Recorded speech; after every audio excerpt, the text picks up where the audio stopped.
Well, last year when Dave Odell became our athletic director and I got to know him a bit, saw the wonderful focus he's bringing to our whole athletic program and to the college, I said I've got to get him in chapel, and didn't have to twist his arm too much. But Dave's a Westmont grad, as is his wife Deanna, as were his family, or his folks, and a sister. Azusa Pacific would not have the athletic program it has today were it not for Dave's father, who coached basketball there for a few years. But I'm making that up. I'm sure they would have had a good team. But anyway, the Odell family just they've got game. They just like sports. And Dave has distinguished himself both as an athlete and as a professor here. As a businessman in town, I have many friends who have been blessed by the kind of leadership he brings to both his business and to the college here. Dave has a good story to tell about the people who influenced his life. And Dave, I'm just glad you're here at Westmont, and I'm glad you're here in chapel this morning. Let's welcome Dave Odell. Thanks, Ben. Thank you. Well, I get asked to talk about leadership a fair amount because of what I've done in the last 22 years since sitting in your chair in chapel at Westmont College in 1989. And so I thought rather than retreading one of my old leadership talks, I would tell you just a little bit about the people that affected me in my life. Some are from Westmont, some are not. But before I go into that, I want to tell you a little bit of a story, a part of the story of David and Goliath. And we've got a passage from 1 Samuel that I'm going to read to you real quick. Then Saul gave David his own armor, a bronze helmet and a coat of mail. David put it on, strapped the sword over it, and took a step or two to see what it was like, for he had never worn such things before. I can't go in these, he protested to Saul. I'm not used to them. So David took them off. He picked up 5 smooth stones from a stream and put them into his shepherd's bag. Then, armed only with his shepherd's staff and a sling, he started across the valley to fight the Philistine. You know, it was a big deal that Saul, who was David's mentor, offered up his armor to David. But Saul's armor didn't fit, and David chose his own weaponry, and we know what happened from there. The Philistine got slayed. And I've always known that story. I'm sure you all do. A friend pointed out something to me in that story that I had never really observed before. And she said, you know, to me, it's significant that David was receptive to Saul, his mentor, and while probably skeptical, he actually took the step of trying on the armor. So he didn't just blow him off, he actually took the step. And I believe that developing leadership skills is a lot like this. We need to be receptive to what we can learn from others. And that means trying on various pieces of armor. And with the Spirit's help, we can determine which of those armor pieces fit us best and follow well with our strengths. So with this in mind, I'm going to tell you about some people and experience that helped shape me. You will find that I use the term mentor rather loosely. When I learn from someone, I consider them a mentor. John Maxwell says in his book, Mentoring 101, that the ability to find another's seed of success takes commitment, diligence, and genuine desire for the focus on others. You have to look at a person's gifts, temperament, passion, successes, and joys and opportunities. And once you find that seed, you need to fertilize it with encouragement and water it with opportunity. If you do, that person will blossom before your eyes. All the people that I'm going to talk about today did that for me. The first person I'm going to tell you about is my dad. I could say a lot about my dad. He was a mentor to 12 basketball players every year. That's him with the tie on in the middle, and I'm somewhere holding the towels in the background there, and that was part of it. From the time I could walk to the time I left the house to come to Westmont, I lived my life at my dad's feet. I probably ran into him a couple of times a day simply from following him around. While Dad gave me plenty of attention at home, one of his greatest gifts was that he allowed me to be part of his world at work too. I attended pretty much every basketball game, almost every practice session, and most days I would do my homework in his office while he worked. That meant I got to be a fly on the wall as he dealt with business issues, as he counseled other people, as he figured out his game plan. And I also got to be in the halftime room when he talked to his team at halftime, which was always quite enlightening. I give a little bit of credit to myself for being receptive, but I was really blessed that he let me watch him live, coach, and mentor, and be an example to others of what a godly man acts like. A writer named Clarence Kellen said, "My father didn't tell me how to live. He lived and let me watch him do it. So did mine." My mom, Gail Odell. There's a lot to tell you about Gail Odell, the leader. She was a school principal. She was a superintendent of a school district, and she's held a bunch of other positions of leadership. But instead of telling you about sort of her specific leadership traits, I thought I'd tell you a story that she and I lived through, and it'd give you a little bit of taste for how she taught me and led me. When I was a sophomore in high school, my mom and my best friend, George Bowens, and I attended a basketball game that my dad was coaching at Poly High School. This was in Long Beach, and they were our rivals, and it was a big crowd, and the game was pretty uneventful. And I hardly remember the outcome. I think we lost, but I'm not sure. What I do remember were the events that took place after the game. As my mom and I were walking out the door of the gym, I felt this thrust, and I went flying through the doors.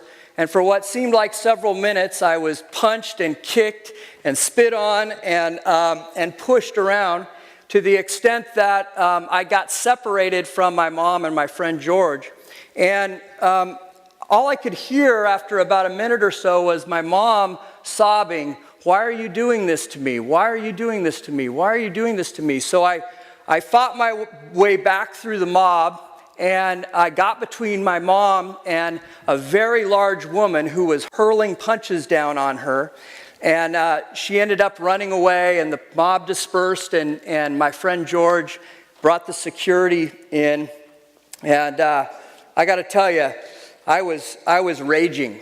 My mom was pretty badly beat up, but I was really beat up. I was raging, and my heart was filled with hate. And the police caught Twanda Chambers, was her name. Police caught Twanda Chambers about 2 blocks away, and she was a 20-year-old, and she was clearly walking a troubled path. Unbeknownst to us, she'd hatched a plan during the game and recruited a bunch of people to attack us after the game was over. In the early 80s in Long Beach, it was pretty racially charged time. The fact that this was a black on white crime was a big deal. The community was split. My parents it wasn't along racial lines. The black community was split because my parents were very invested in that community. So half of them were in support of the Odells and half in support of Twanda. And as the case was heading to trial, my friend George and I were pretty nervous with the implications of having to testify as the key witnesses. George, who is black, was in a really tough position because of his race and where he sat in that community. What happens next is not what I expected. We were heading to trial, and as I mentioned before, I was full of hate and anger, and at 16, that's not a great thing to be. I had failed to protect my mom, and as a man, you probably can get the fact that your mom got beat up in your presence. You're not feeling so good about that. And somebody was going to pay, and it was going to be Twanda Chambers, and I was dead set on that. Well, my mom had a different idea on the day of the trial. She told the prosecutor that she wanted to drop the charges, but on the condition that she could spend 15 minutes with Twanda Chambers. So Twanda came into the room with the prosecutor and the defense and the security guards. And in that meeting, my mom told Twanda that she forgave her. And she also told her that God would forgive her. And then she shared her faith in Jesus Christ, that he was the way and the truth and the life. I don't know what impact that had on Twanda. I've actually kind of looked to see if I could find out whatever happened to her, and I've been unsuccessful at that. But it certainly had an impact on the other people in the room, and word spread throughout our community in Long Beach about faith and reconciliation. I learned a ton from that experience. My mom put the message of God's love as a priority over justice. My hate and anger dissipated, and I learned at a pretty early age that hate and anger were not emotions that I wanted to lean on a whole lot. My next mentor is my grandmother, Vi Stewart. That's me walking her down the aisle on my wedding day. Grandma was a great example as to how to deal with adversity. When she was my age, she lost a lung with complications from pneumonia. She survived uterine cancer. She once told me that God was taking her body to heaven one body part at a time. She spent a lot of days in bed because of the complications from the lung cancer, and she used to tell me when I would visit that it was good when she was sick because it meant that she had more time to pray for me. And when I had my own health issues, which I'll tell you about later, Grandma was an example as to how to deal with this. And by the way, Grandma just went to be with the Lord last year after we celebrated her 99th birthday. So, my elementary years, as you've heard, were spent soaking up the teachings from my family members. And I have to admit, there was a sense that they sort of had to like me, that they sort of had to invest in me. And then when I was 11 years old, a guy named Richard Aller walked into my house. And Richard Aller was there with a young man from Compton High School who was troubled and he was trying to get my dad to help this young man named Sherman Johnson transfer to play basketball at Milliken, and he did, and he went on to be an attorney, but that's not what the story's about. That day, Richard, who was a history professor you can show the next slide, because that's Richard right there. Richard, who was a history teacher at Compton High School, moonlighted as a ice cream and peanut vendor at Dodger Stadium and several other sports venue. He was quite engaging, and having been raised by his Jewish mother, he had this sort of prototypical rabbi feel about him. Doesn't quite look like it there, but believe me. And on that first day I met him, he offered me a job at age 11 selling ice cream. And so I'm really kind of surprised they did it, but my parents let me take that first job. And so a few days later, I met Richard down at a beach in Long Beach, and he gave me $20 and gave me 5 boxes of ice cream and dry ice to keep it frozen.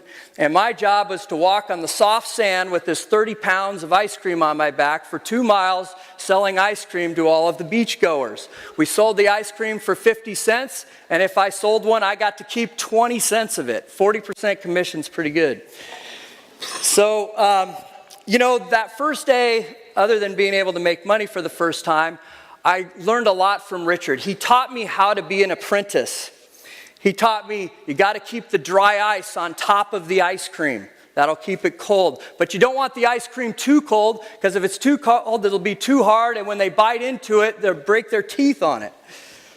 He told me to hold the money this way and organize the bills this way. He said, describe the product, yelling out, Kulaku here, 2 oatmeal cookies, real vanilla ice cream on the inside, chocolate around the outside. And over again, I said that. Has anybody ever had a Kulaku?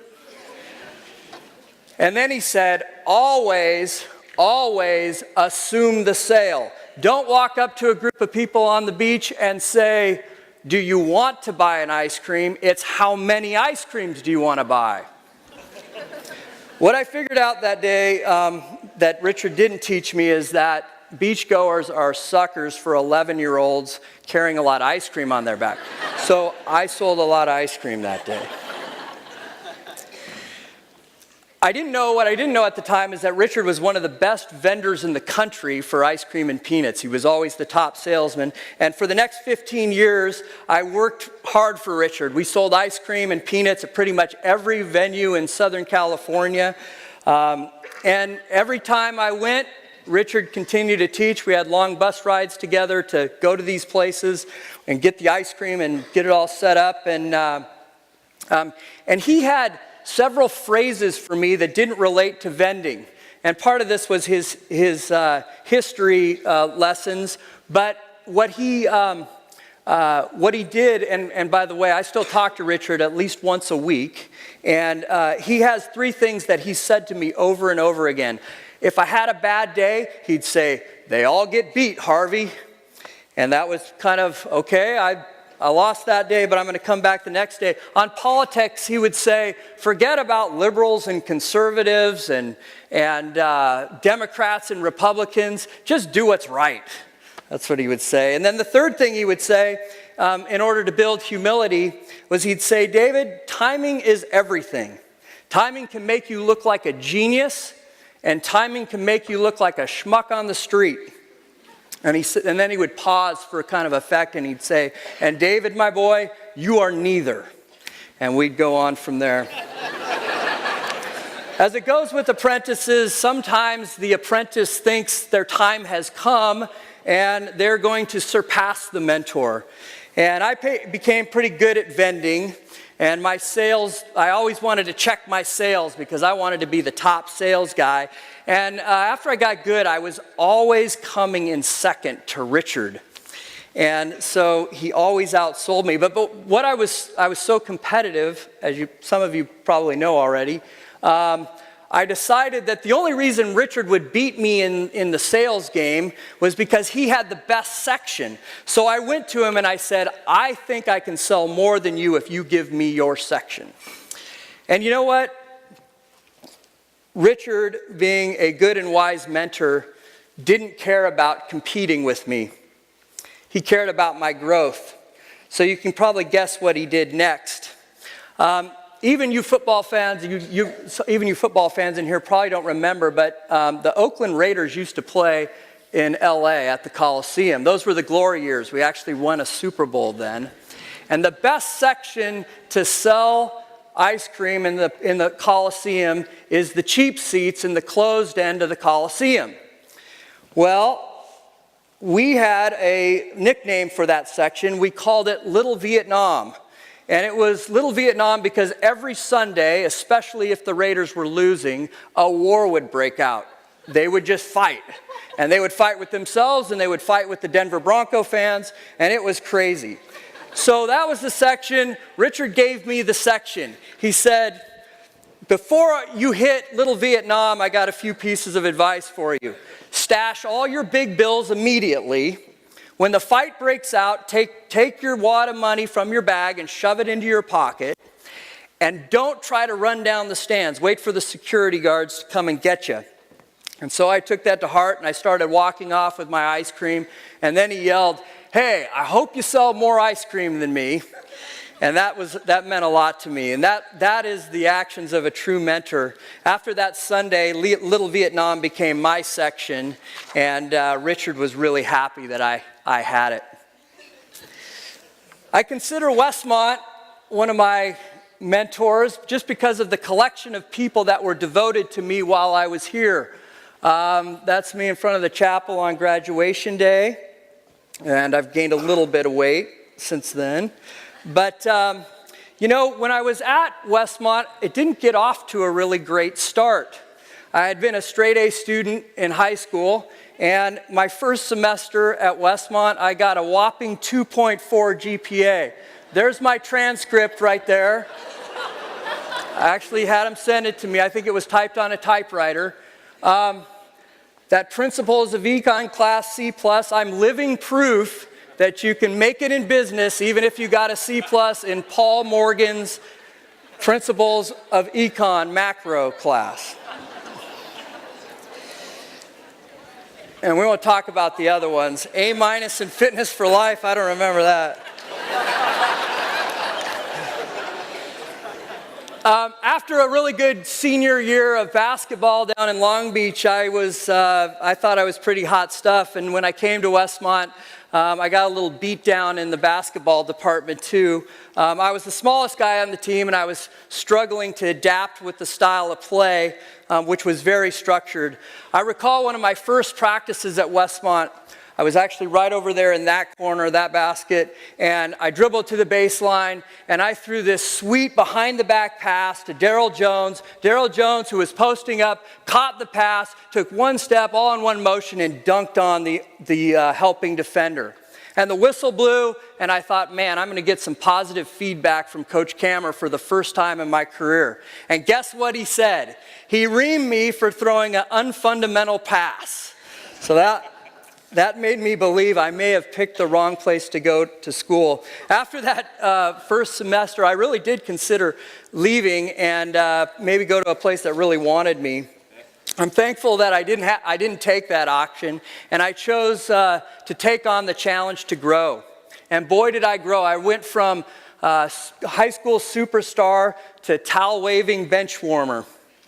And I also decided that I would spend some more time in the library, and I'd start relating to my professors, and many of them had amazing impacts on my life. In 1986, I had Shirley Mullen as a professor. That was her in 1986. I took her World Civ course. She talked so fast during her lectures that I'd burn through multiple pencils trying to keep notes. I didn't get the best grades in her class, but I learned a ton from her. She had an ability to communicate the value of a liberal arts education. And she demonstrated to many of us over the years how to be a lifelong learner. She was here not too long ago, and now she's the president of Houghton College. One of the most important years of my life was the year that I had Christian doctrine with Dr. Whiteman and philosophy with Dr. Wenberg. And while they really took my relatively blind faith and helped me build a foundation. And I'll never forget the day that after back-to-back lectures on the topic, I finally got the concept of God's sovereignty. It was like they had this ability to lift the curtain and communicate concepts in a way that helped me understand things. Roy Millender gave me my first A in college, and it's funny how a little success can set a course. I had him for intro to accounting, so I dropped my psychology major and decided to go the business route on the promise of 1A. And I took several classes from Millender. He let me take audit classes and so forth so that I could sit for the CPA exam when I graduated. And the thing about Roy was that he wasn't your typical professor. He also led a couple businesses on the side, and I really appreciated the way he shared his experiences with us as students. He allowed us to learn from his successes, but he was also transparent about his mistakes, and that was great. While my experience with Coach Chet Kammer wasn't a bed of roses, I did learn a lot from him. I learned a lot from him about intensity and a strong desire for excellence. Chet's work ethic and competence made you respect him even if you disagreed with him. In my senior year at Westmont, I took an intermediate accounting class from a guy named Jim Koopmans. Jim's son, Bryant, goes to school here. You may know him. At the end of this accounting class I took with Jim, he offered me a job in his CPA firm. And for the next 4 years, I apprenticed with Jim. He was diligent about training me and helped me transition into the professional working world. He demanded a lot of me, but never more than he demanded of himself. He approached his work with integrity and character. While I chose to move in a different direction, career-wise, I went more entrepreneurial. Jim helped me set that path and build a foundation. After graduation from Westmont and while working in a CPA firm, I used to go to Gold's Gym every day, and I met a guy there named John Tynan. John was an executive with Hyatt Hotels, and he was kind of a decade ahead of me or so on life's journey. We used to talk about life and business and family. And in 1993, after he and I had both started our own businesses, he came over and asked me to join his company, Tynan Group, as the CFO. And so I sold my business, and I jumped at the opportunity, not so much because of the money, but because I thought I could learn a lot from John. While John and I have been partners for 16 years, I was his employee at first. And you know what? I really tried to soak up and emulate his strengths. He helped me transition from the structured accounting world to be a more visionary business leader. He taught me how to think outside the box before it was a cliche. He had a favorite line called "type at night." He would say, "Type at night." What does that mean? That means spend your day relating to people and meeting people and building networks, and then type your letters or your emails at night or early in the morning when you don't have people to relate to around. One of his big questions is always, what's the next step? Asking yourself what the next step is on any project is usually the best way to get things done. So you ask what the next step is, you do the next step, and by the end of the time, you get things done. Most of all, I learned from John how to be a good employee and a good employer and a good partner. John reinforced the business perspective, from a business perspective, what my dad had taught me about building teams as he built his basketball teams. Successful teams and companies are focused on developing their people individually as the top priority. Everything else flows from that. In being people-focused, John showed me that with employees you need to give something to get something. And John gave freely, and people grew, and the companies grew, and they became better, and they became more loyal. I've told you a lot about some great people. There's my family. I'm going to have to cut my wife out of the picture because I'm running out of time here. She's wonderful. She makes me better. I can tell you about that later. But so I've told you a lot about a lot of great people, but let me be real clear here. I believe that God puts people and experience in our lives to help bring us closer to Him. I believe that without Christ, mentors can become something that they are not. And like with David and Saul, David with Saul's armor, our mentors with David, when Saul gave him the armor, he had to discern whether that was something he wanted to use. And so Christ helps us discern how the lessons of our experiences and our mentor relationships shape us. The Spirit helps us decide what armor to use for His glory. And with that, I'll close in prayer. Heavenly Father, thank you for the blessing of being here and the blessing of being a student at Westmont and being a graduate of Westmont. Lord, I pray that we will hear your words and we will be mentors to others, and we will also be receptive to the mentors in our lives. And thank you for the blessing of the mentors that you've given me. And pray these things in your name. Amen. Thank you, Dave.